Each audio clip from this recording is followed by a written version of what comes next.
Good morning dear students. आज के इस टॉपिक में हम लोग बेसिकली डिस्कस करेंगे कंजेनाइटल हार्ट डिजीज के बारे में। और यहां पर हम लोग देखेंगे कि हार्ट में भी होल होने के चांसेस होते हैं। सो कंजेनाइटल हार्ट डिजीज उस डिजीज को कहते हैं जो प्रेजेंट होता है सिंस बर्थ और due to defect in the development of heart. Either birth के ही टाइम से प्रेजेंट हो जाता है या फिर हार्ट के फॉर्मेशन में या फिर डेवलपमेंट में कोई ना कोई डिफेक्ट ऑनसेट हो जाता है। जैसे फर्स्ट है पेटेंट फोरामेन ओवल।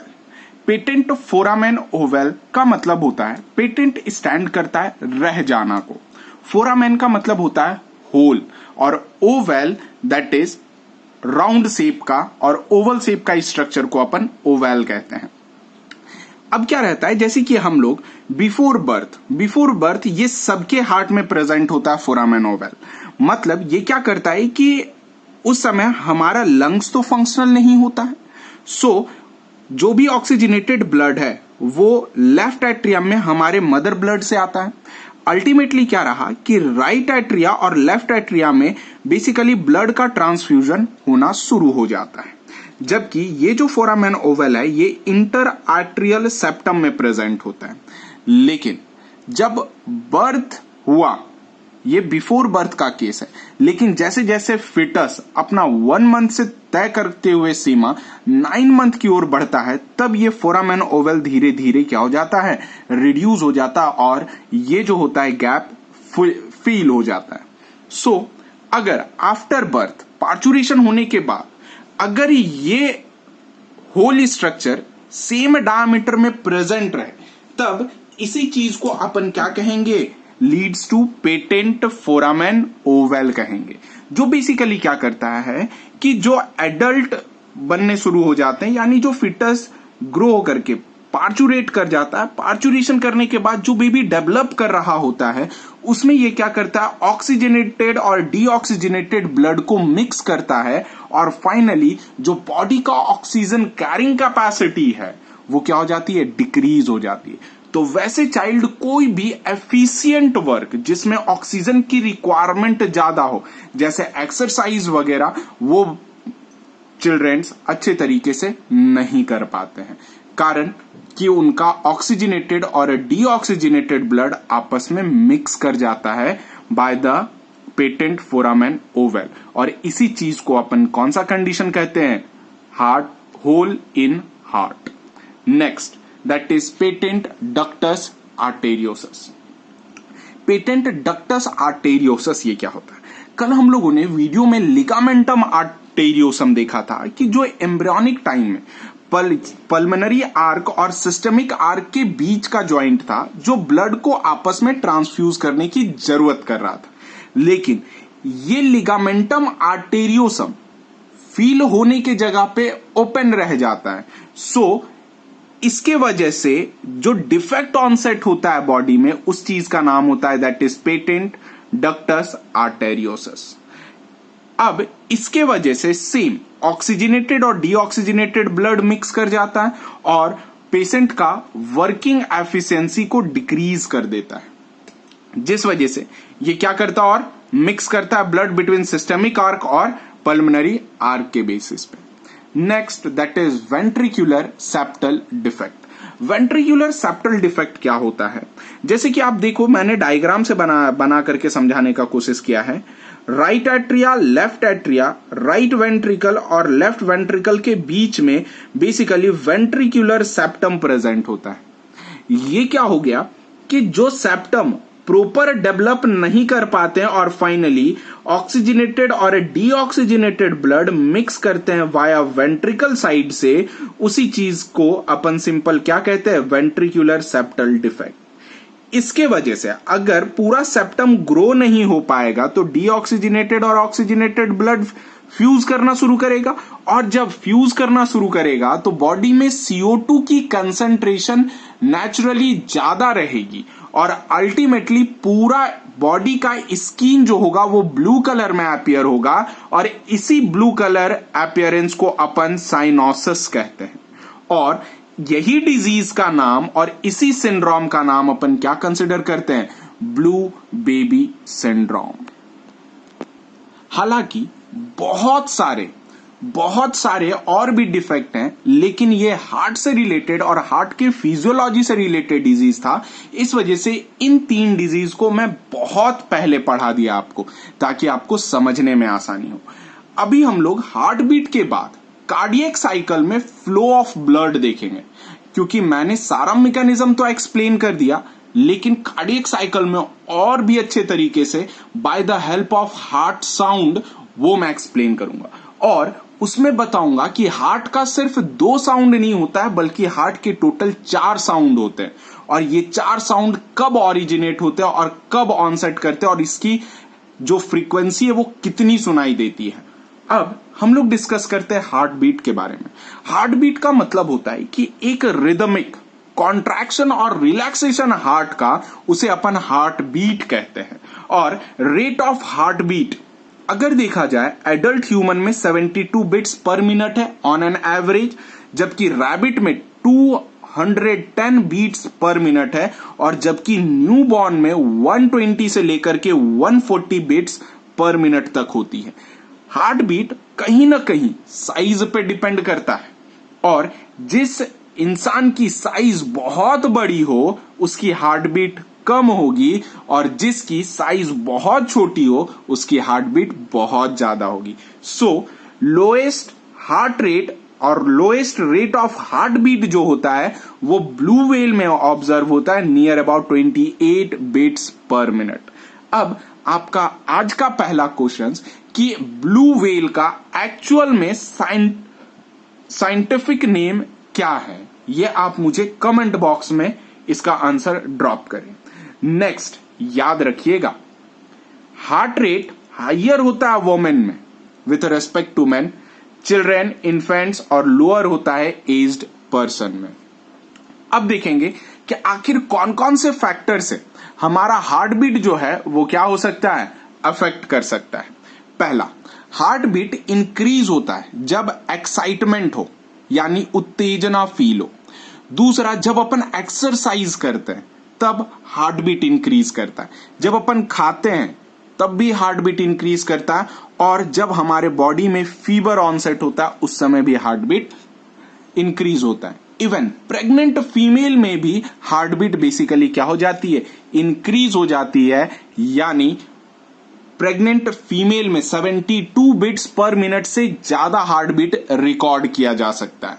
अब देखें कि जब अपन सोते हैं और जब हमें कोई शॉक लगता है, शॉक इन द सेंस कि हमारा फ्रेंड आकर के कोई झटका दे दिया पीछे से, बैक हिट करता है कस के, जिसे अपन शॉक कहते हैं, उसके वजह से कुछ समय के लिए हमारा हार्ट बीट जो होता है वो डिक्रीज हो जाता है।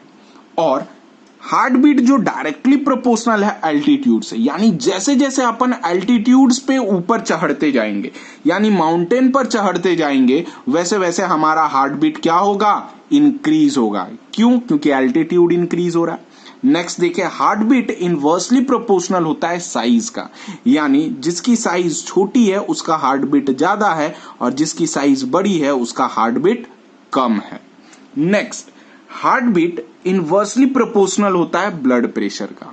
ये बॉडी की फिजियोलॉजिकल इवेंट है, यानी ब्लड प्रेशर ज्यादा होगा तो हार्ट बीट कम रहेगा, क्योंकि आर्टरी नाट्रियूरेटिक फैक्टर उसे कंट्रोल करने के पीछे जाएगा। क्यों? क्योंकि ब्लड प्रेशर बहुत सारे डिसऑर्डर और बहुत डेंजरस इंपैक्ट हमारे ह्यूमन बॉडी में पहुंचा सकते हैं। अब आप जरा देखो कि मैंने यहां पर एक क्वेश्चन लिखा है कि what about in exercise.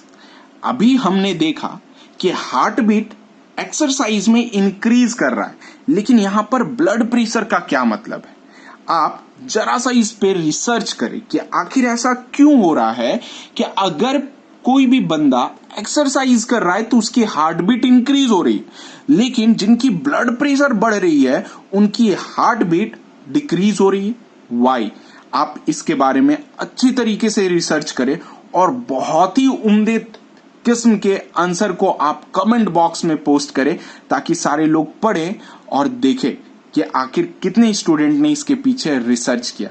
Hope इस रिसर्च के पीछे आपको बहुत ही इंटरेस्टिंग फैक्ट्स पढ़ने को मिले और बहुत ही अच्छा नॉलेज आप गेन कर पाओ। नाउ अब हम लोग डिस्कस करेंगे रेगुलेशन ऑफ हार्ट के बारे में, यानी हार्ट बीट का रेगुलेशन कैसे होगा। आप जानते हो हमारे बॉडी में दो मीडिएटेड कंट्रोल है, एक हार्मोनल कंट्रोल है जिसे अपन केमिकल कंट्रोल कहते हैं, और दूसरा जो हमारा नर्वस सिस्टम से कंट्रोल है जिसे न्यूरोलॉजिकल कंट्रोल कहते हैं। अब जरा देखेंगे जो सेंटर है हार्ट बीट रेगुलेशन का, ये लोकेटेड होता है हमारे मेडुला ऑब्लोंगेटा, जो पार्ट है ब्रेन स्टेम का। अब केमिकल कंट्रोल सबसे पहले देखेंगे, जैसे एड्रीनालिन, नॉर एड्रीनालिन और थायरॉक्सिन, ये सब सारे आपको चैप्टर नंबर 22 में अच्छे तरीके से बारीक तरीके से आपको डिटेल में समझाया गया था, जो हार्ट बीट के रेट को क्या करते हैं, ये 3 के 3 इंक्रीज करते हैं। नेक्स्ट आता है that is nervous system. Nervous system अभी हमने देखा कि हार्ट बीट का रेगुलेशन कहां पे लोकेटेड होता है, मेडुला ऑब्लोंगेटा में, जिसे ब्रेन स्टेम कहते हैं। उस जगह पर दो रेगुलेटर सेंटर्स प्रेजेंट होते हैं, एक एक्सेलरेटर होता है और दूसरा डिप्रेशर होता है। एक्सेलरेटर का काम यह रहता है कि हार्ट बीट को एक्सेलरेट करके उसके तय सीमा से ज्यादा बढ़ा दे, जबकि डिप्रेशर का यह काम होता है कि हार्ट बीट का सिक्रीशन और हार्ट बीट का जो एफिशिएंसी है उसे घटा दे। अब जरा देखेंगे कैसे। एक्सेलरेटर पे अगर देखें तो ये फंक्शन किसके साथ होता है, एसएनएस। एसएनएस का मतलब होता है that is sympathetic nervous system. ये नर्वस सिस्टम के टाइप होते हैं। अब इसके वजह से हार्ट बीट इंक्रीज कर रहा है। क्यों भाई, क्योंकि इसके वजह से एसएनएस के वजह से सिक्रीशन होता है एड्रीनालिन और एपिनेफ्रिन का, इस वजह से हमारा हार्ट बीट इंक्रीज हो जाता है। नेक्स्ट आता है दैट इज डिप्रेशर सेंटर। डिप्रेशर सेंटर जो होता है ये फंक्शन करता है पीएसएनएस का, जिस वजह से पीएसएनएस का फुल फॉर्म होता है पैरा सिंपैथेटिक नर्वस सिस्टम, और ये भी किसके वजह से, तो by the secretion of acetyl choline के वजह से। इसके वजह से जब एसिटाइल कोलिन जो होता है सिक्रीट करता है तब हार्ट बीट डिक्रीज करता है। आपको बहुत पहले याद होगा मैं एड्रीनालिन और न्यूरोट्रांसमीटर पढ़ा रहा था केमिकल कंट्रोल एंड कोऑर्डिनेशन में। कुछ लोगों ने कमेंट किया था कि एसिटाइल कोलिन एक्साइटेटरी नहीं है बल्कि वो इनहिबिटरी के तौर पर काम करता है। बेटा ये यही है कारण, ये acetyl choline parasympathetic nervous system में जाता है, तो जिस वजह से ये डिप्रेशर का काम करता है। लेकिन अगर सिंपैथेटिक नर्वस सिस्टम पे रहे तब ये क्या चीज का काम करेगा, एक्सेलरेटर के तौर पर काम करेगा। ये एक एक्सेप्शन है और एक्सेप्शंस के रिगार्डिंग हमें डिस्कस करना होता है कि आखिर कौन से नर्वस सिस्टम उसके साथ एनरोल होते हैं और उसका मोड ऑफ एक्शन को कैसे करके क्या करते हैं, चेंज कर देते हैं। सो एसिटाइल कोलिन एक्साइटेटरी है किसके लिए, मस्कुलर टिश्यूज के लिए, मसल्स के लिए, जबकि यही acetyl choline parasympathetic nervous system cardiac muscles के साथ मिक्स करके क्या करता है, ये डिप्रेशर का काम करता है, यानी इनहिबिटर के तौर पर एक्ट करता है। नेक्स्ट दो कंडीशन ऑब्जर्व होता है, एक का नाम है टैकीकार्डिया, दूसरा का नाम है ब्रैडीकार्डिया। सेम उसी टाइप का जो हम लोगों ने breathing and exchange of gases में देखा था, दैट इज टैकिनोपिया और ब्रैडिनोपिया। टैकीकार्डिया का मतलब कि एक ऐसा कंडीशन जिसमें हार्ट रेट एक्सीड होता है 19 beats per minute for an average adult. कल मैंने एक क्वेश्चन पूछा था अपने कमेंट बॉक्स में कि आखिर 72 से लेके 75 बीट्स पर मिनट होता है और जब भी कोई बंदा रनिंग करता है उसकी जो हार्ट बीट रेट है वो 80-85 के पास पहुंचती है।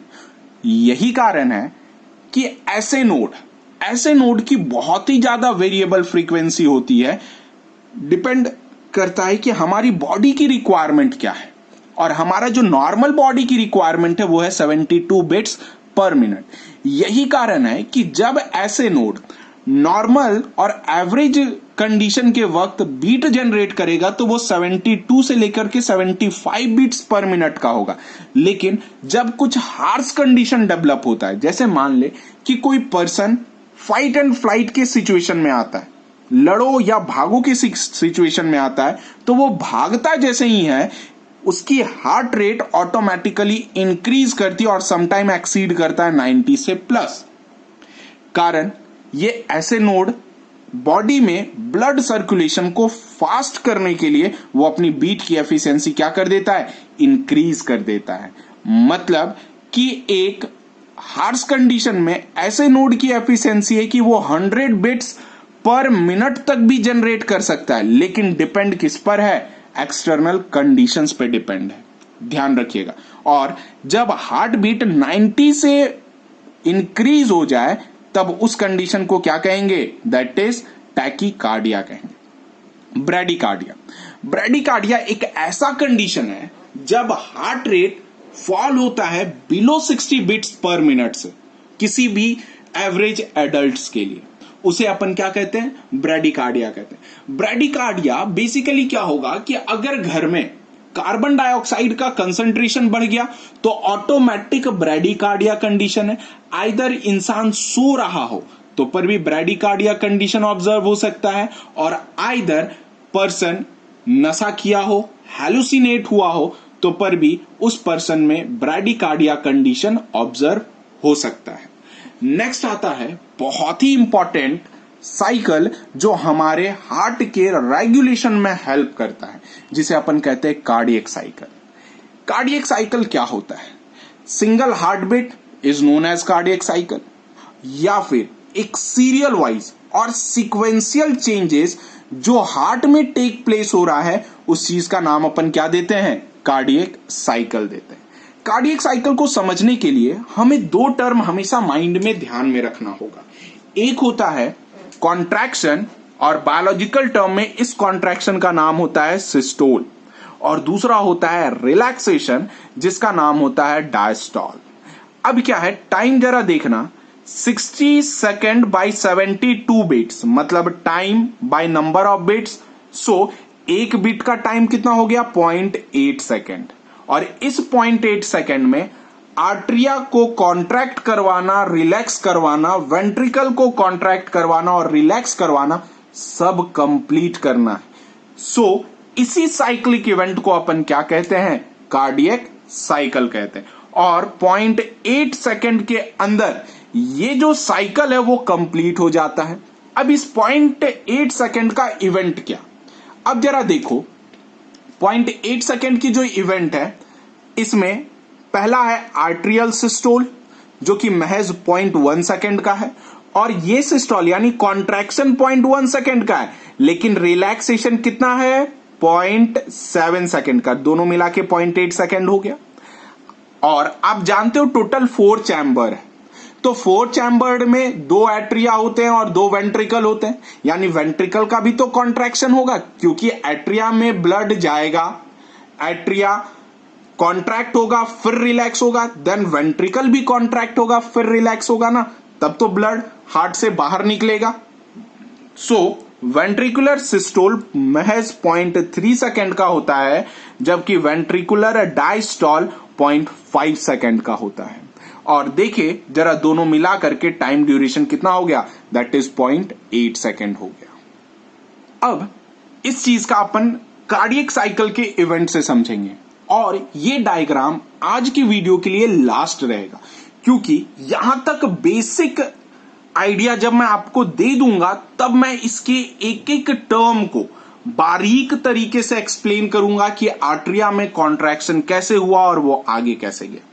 अब जरा देखिए यहां पर जो आउटर रिंग है इसे मैंने एट्रिया माना है। टोटल देखो तो लगभग 8 डिवीजन है इस सर्कल के, आप काउंट करो, 0.1, 0.2, 0.3, 0.4, 0.5, 0.6, 0.7, 0.8। एट्रिया अभी हमने देखा था कि 0.1 सेकेंड लगा कॉन्ट्रैक्शन करने में, दैट इज सिस्टोल, और पूरा 0.7 सेकेंड क्या लगा, रिलैक्स होने में, जिसे डायस्टॉल कहते हैं। सेम जो इनर डायग्राम है ये वेंट्रिकल का है। वेंट्रिकल में जरा देखे कि ये कॉन्ट्रैक्ट करने में महज 3 सेकेंड लगाया, 0.3 सेकेंड्स, और 0.5 सेकेंड रिलैक्स करने में लगाया। सो टोटल कितने हो गए, 0.8 सेकेंड हो। इस डायग्राम को ऐसे ड्रॉ करने के पीछे का क्या रीजन था, आप जरा देखो, पहले एट्रिया में ब्लड फील होगा तब तो वो वेंट्रिकल में आएगा, यानी एट्रिया में ब्लड फील किया, एट्रिया कॉन्ट्रैक्ट किया, तब जाकर के एट्रिया का ब्लड क्या हुआ, वेंट्रिकल्स में उतरा। अब वेंट्रिकल का ब्लड क्या होगा, फुल हो गया वेंट्रिकल का ब्लड, और अल्टीमेटली जैसे ही वेंट्रिकल का ब्लड फिल हो गया तब वेंट्रिकल का कॉन्ट्रैक्शन स्टार्ट हुआ, और जब इस वेंट्रिकल का कॉन्ट्रैक्शन स्टार्ट हुआ तब जाकर के पल्मनरी और सिस्टमिक आर्क में वेंट्रिकल का ब्लड क्या हो गया, पास हो गया। अब 0.5, 0.6, 0.7, 0.8 एट्रिया और वेंट्रिकल दोनों के दोनों साथ साथ क्या हो रहे हैं, रिलैक्स हो रहे हैं। सो 0.5, 0.6, 0.7, 0.8 एक सीक्वेंशियल इवेंट है जिस चीज का नाम अपन क्या देते हैं, they are commonly known as joint diastole कहते हैं। ज्वाइंट डायस्टॉल का मतलब होता है जिसमें एट्रिया और वेंट्रिकुलर क्या होते हैं, रिलैक्स होते हैं, वो भी कैसे, साथ में। आई होप ये सारी लाइन आपको अच्छे तरीके से क्लियर होगी, और आपसे रिक्वेस्ट है कि कल के वीडियो को वॉच करने से पहले आप एनसीईआरटी अच्छे तरीके से रीड करके एक बार बैठे, क्योंकि कल का वीडियो बहुत ही इंपॉर्टेंट वीडियो है, क्योंकि उसमें हम लोग डिटेल एक्सप्लेनेशन इसी कार्डियक साइकिल के बारे में पढ़ेंगे। सो अभी तक मैं एनसीईआरटी के लाइन को क्लियर कर दिया, और कल इसमें रिलेटेड एसेंशियल डेटाज को मैं कल एक्सप्लेन करूंगा। सो आज के वीडियो यहीं तक, मिलते हैं हम अपने नेक्स्ट वीडियो में। So stay safe, stay healthy. Thank you for watching.